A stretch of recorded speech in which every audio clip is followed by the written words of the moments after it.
Thank you very much for taking the time to follow this presentation and support your child as they start their GCSEs. It would have been lovely to have you in school and meet you all face to face, but obviously with the present COVID conditions, it's safer for us all if we do this remotely. So if you haven't cheated and flipped through the PowerPoint already, the way the evening is going to go ahead is I'm going to give you some general information about Key Stage 4. We've then got Mr Ainsley is going to speak to you and give you some guidance about how we can help you at home. And then there's some subject information from Maths, English and Science. The important thing to remember while looking at all this information is the needs of your own child. We have high aspirations for all our children, whether they're aiming for grade 4 or for grade 9, and we're going to make sure that we put the support in place so that each of them can achieve their goals. I think an important one to remember though is if students don't get a grade 4 in Maths and English, they are going to have to continue studying this post 16. We're now well into the reformed GCSEs. There's been quite an increase in the content for the new GCSEs. The structure is mainly aimed at examinations, so the assessment will mainly be examinations, although there's some content for coursework, for art and PE and technology subjects. Grades are awarded 9 to 1, 9 being the highest possible grade you can achieve. And it's important to remember that 4 is considered a pass and 5 is considered a good pass. So the GCSE course is 5 terms. We want to get through all the content by Easter of year 11, and we've already used up half a term already, although students have worked really hard during that time. We've given some increased time to the core subjects, and students should now be getting used to more double lessons that go on. I think another important thing that you should have noticed by now is the need for more independent learning. Not everything can be done in the classroom, and we need to see that students are taking some responsibility for their own learning. You're not the first parents to be going through the struggles and worries of taking a child through a GCSE course, and it might in fact not be the first time that you've had to take a child through the GCSE course as well. On the screen here are some quotes that we've got from parents in the past. We fully understand your frustrations. We fully understand your need for help and guidance. We recognise some of the conflicts that can be set up. And we realise that the changes that have taken place in these exams, probably a long time since you took some yourself, are an extra challenge. As Mr Ainsley is going to say in a few moments' time, you're not in this by yourself. We're here to help you. It's important we keep up that communication between us, and if you're not sure about anything, please make sure that you ask someone within school for some help. With such a short time space to get all the learning in over the next 5 terms, it's vital that students attend every possible lesson. Now, over the last few weeks, we've all had some problems with students having to isolate. So every chance you have of getting into school is absolutely vital. And if you're not able to attend school, make sure you get onto Satchel, get onto Teams, attend any lessons that are going on, and make sure you correspond with your teachers so that they can get the work sent out to you and marked and sent back to you. So what can you do as a parent to support your child? Well, the most important thing is to take an interest in what's going on.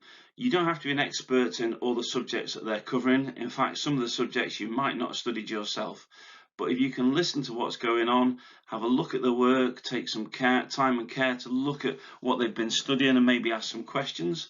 It's also good if you can make sure you attend Parents' Evening. We're going to continue with those online this year, and any future information evenings that we're going to hold. And as we're going to say quite a few times, if you've got any questions at all, make sure you ask someone within the school community. So I'm going to run through some key dates with you over the 2 years of the course. We're going to be sending out 3 learning records this year, one in November, one in March and one in June. These are going to be sent to you electronically for the first time, so you'll be getting a message from our new SIM system that we've put in place, and that information should then be sent to you in an email. No chance of it getting lost in the bags on the way home from now on. There are going to be a number of assessments taking place in different subjects throughout the coming year, but we're going to have a 2-week exam session for the Year 10s. This is going to start on Monday the 25th of April. These exams will take place in the gym and other rooms across the school. They'll be conducted as if they're proper GCSE exams, so that students not only get a chance to find out how much they've learned, but also get a chance to see what it's like to be in a formal examination. I'm now going to hand you over to Mr Ainsley, who's going to run through some ideas on overall support that we're going to give you and the students during their GCSE courses. You'll then be passed on to Mrs Hope, who's our curriculum team leader for maths, Mrs Durnley, to give you some help with the English, and then Miss Jones for some help with the science as well. Thank you. Hello everyone, my name is Mr Ainsley and I'm the guidance leader for this year's Year 10. I'm going to mention a little bit about the importance that you can play over the next 2 academic years by working alongside staff at CHS to enable all pupils to fulfil their potential. On this slide, there are a number of different skills that your child will develop over the course of this year. Communication will play a vital role between pupils, parents and staff in order for their learning journey to be as smooth and as successful as possible. Your child will see and speak to their form tutor every morning. This is one of the most important relationships your child has with the school. If you have any questions or queries, your child's form tutor should be the first person that you contact. In Year 10, we have an excellent tutor team and they will support your child as much as they can to make sure they have what they need. Pupils and parents will need to regularly keep a check on events and things happening within the school that will help your child on their journey. We have a range of after-school activities such as Homework Club that will give pupils the opportunity to receive extra help and support with their work. Homework will play a vital role to consolidate learning in class, and this allows teachers to check for understanding in pupils' work. Pupils should get into the habit of good organisation as early as possible. This means being on time, bringing the correct equipment and not leaving everything until the last minute. This will help pupils to develop their ability to structure their time and get things done to the best of their ability. Encouragement and praise plays a vital role in the development and also contributes to the success of our pupils. When pupils get things right or display continuous high levels of work and attitude, they deserve to be praised and gain recognition for this. This will help to develop pupils' positive experience of learning and will hopefully help them to achieve their targets. However, managing stress will also be a key element of your child's development. At times, we all feel the pressure of something, and how we deal with that pressure will impact our confidence and the ability to be resilient in the future. We have a great support structure at CHS where learning mentors are on hand for any pupils should they need.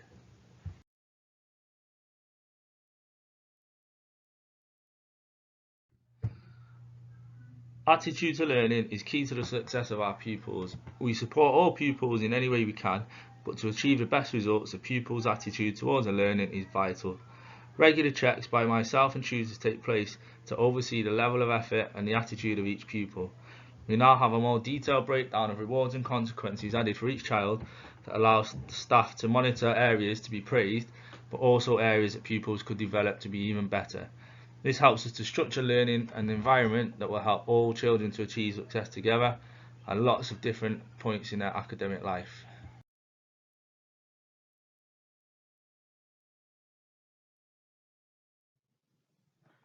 Hello, I'm Mrs Durnley and I'm the Head of English. I'm going to talk to you a little bit about GCSE English Language and GCSE English Literature and how you can support your child.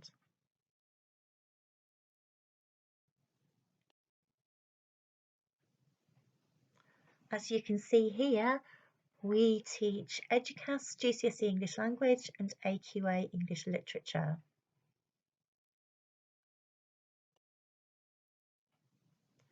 This slide gives you some more detailed information about EDUCAS English Language. I won't go through this all now, but you've obviously got it there to refer to if you want further information.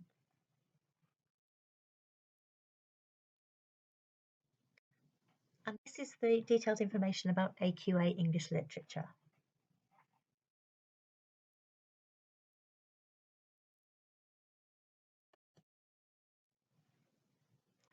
These are some key points about English literature and English language. At CHS, we teach them separately, so your child will have a teacher for English literature and a separate teacher for English language. There are no tiers on either exam, unlike maths, and the qualifications are exam-based, no coursework. Just ask you to note that while some universities and employers ask for a minimum of a 4 in language, others ask for 5 or higher, particularly Russell Group universities who look for mostly 6s and 7s. Please encourage ambition. We do occasionally find students who just have their targets set on the 4, and obviously we want them to achieve as highly as they can. Just a few pointers about GCSE English language here. Firstly, legible handwriting is vital. Exams are now scanned, questions are split up, so not all marked by the same examiner, and we have had issues where difficult handwriting has perhaps led to a lower mark, so we do encourage students to work hard to make sure their writing is really legible. The GCSE language is 50% writing and 50% reading. It also has a compulsory spoken language endorsement. It's separate to the GCSE, so there are no marks that contribute to the final grade for GCSE, but all students have to give a speech to the class, and it's assessed as distinction, merit, or pass on their exam certificate. I know some students feel a little bit nervous about giving speeches to other students in class, but we do give them a lot of support and really encourage them. And I've seen so many students blossom through doing this when they've worked hard at it, and they have a real sense of success when they've managed to give a speech and answer questions, and they can take that confidence forward for them. So we do think it's a very important component of the course. And for GCSE literature, we have 4 set texts plus preparation for what they call unseen poetry, so poetry they haven't read in advance, they respond to in the exam. Our set texts are A Christmas Carol by Charles Dickens, Macbeth, Shakespeare, and either Blood Brothers or An Inspector Calls. And then the AQA Power and Conflict Poetry, which is in the AQA Anthology. They've all already got a copy of that. The focus is very much on the context and on the writer's ideas and how and why they express them.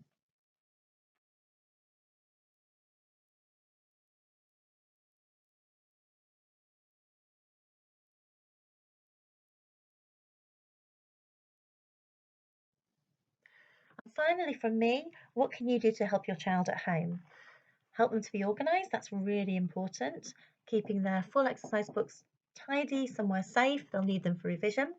Help them to revise by, for example, quizzing with them on key spellings for language or characters from texts or quotations. Encouraging them to read fiction and non-fiction. If written accuracy is an issue, there's lots of independent learning resources that you can encourage them to use. Some of them are listed there. The Bristol University website with a link there is particularly good, and it helps them target their particular issues by testing them, giving them the knowledge, going over that, and then testing them on it. If they get things wrong, it gives them the correct answers straight away, and they can go back and try again. And if they keep doing that, they will improve and build up their expertise. Most students have got the language and literature revision guides. Please don't let them just sit on the shelf. We encourage them to use them as they're studying it, not just leave them for revision at the end. They can use them in class, they can use them at home, and there's lots of excellent resources in there to help them. You could also watch versions of Macbeth, Blood Brothers and Inspector Calls, and A Christmas Carol, either at the theatre or with film text.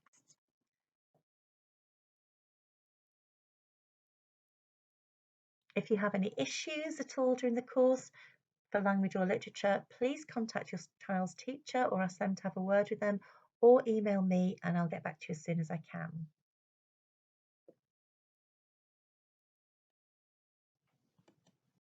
Hello, my name is Catherine Hope and I'm the Curriculum Team Leader for Mathematics. I'm going to go through some of the key points regarding GCSE Maths and the resources that we have available to use both inside school and at home for consolidation.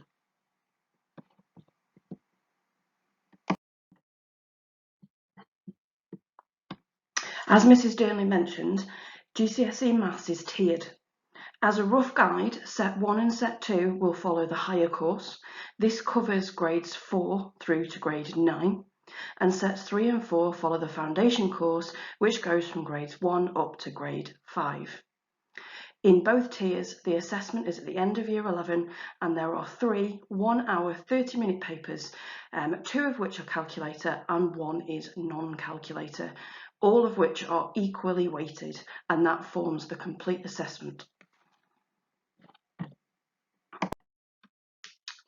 As I just mentioned, 2 of the 3 GCSE papers is calculator. That means it's essential really that students get used to how to use a calculator on a daily basis so they can use it effectively. I've put a few pictures on there of the calculators that we're used in school. They're both called the Casio FX83 GT. One's a slightly newer version. If your child's calculator is recently damaged or needs replacement and your child is thinking about taking A-level maths, you may wish to purchase the Casio FX991EX Class Whiz, as that will prepare them for their A-level studies, and it can also be used in GCSE examinations. Although we don't use them as often, a compass and a protractor are essential for some topics.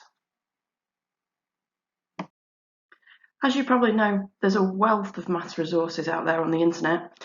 I'm just going to go through 2 or 3 of the ones that we use often at school and that we find to be the most effective. The first one, and our main resource, is MathsWatch VLE.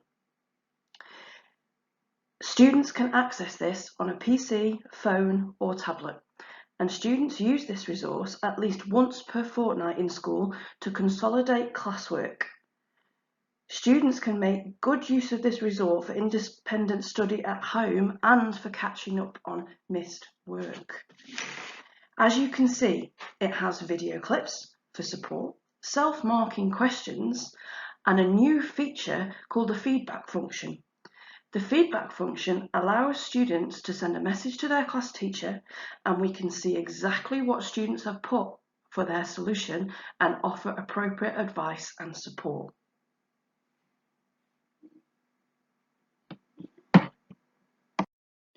As MathsWatch is such a fabulous resource and it gets students doing maths and practicing maths, we don't tend to recommend any particular revision guide.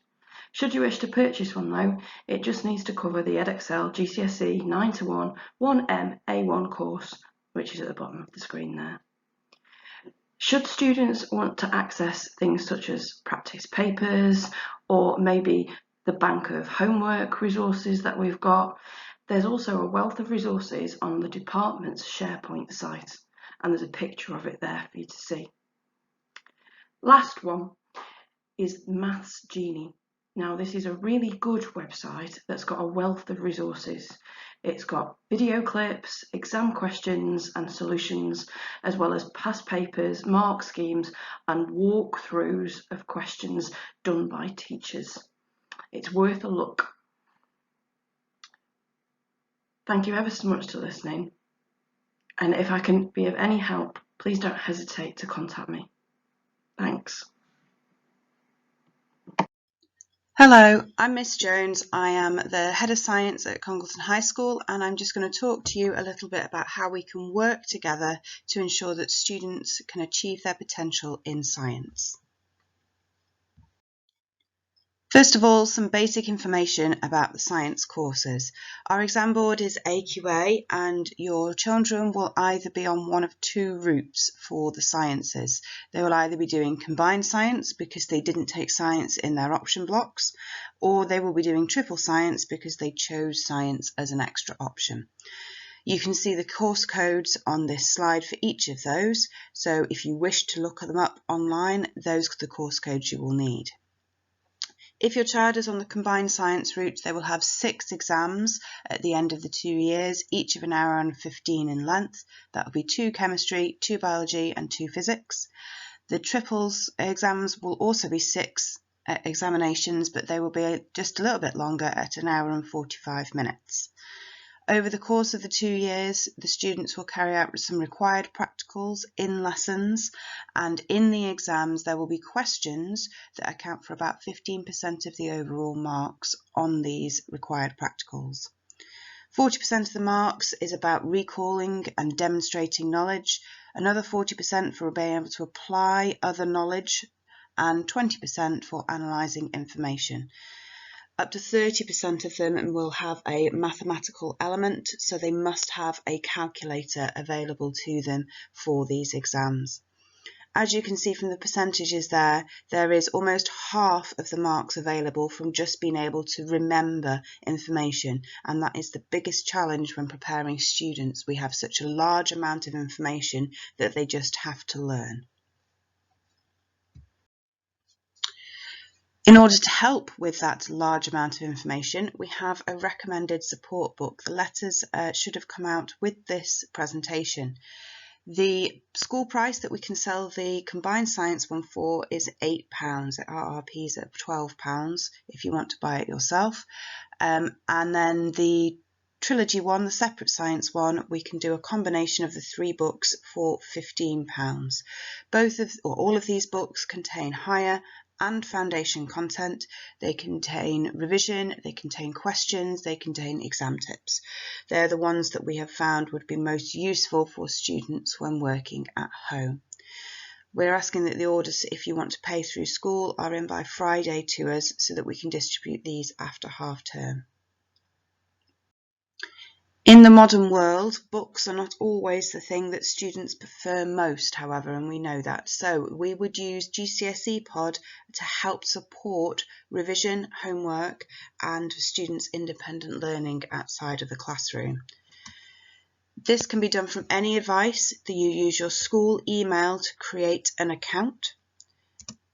It gives students access to watch the pods on their own and remind them of the stuff that they've been taught in lessons, or to fill in any gaps in their knowledge if they couldn't quite remember some content or if they have missed lessons.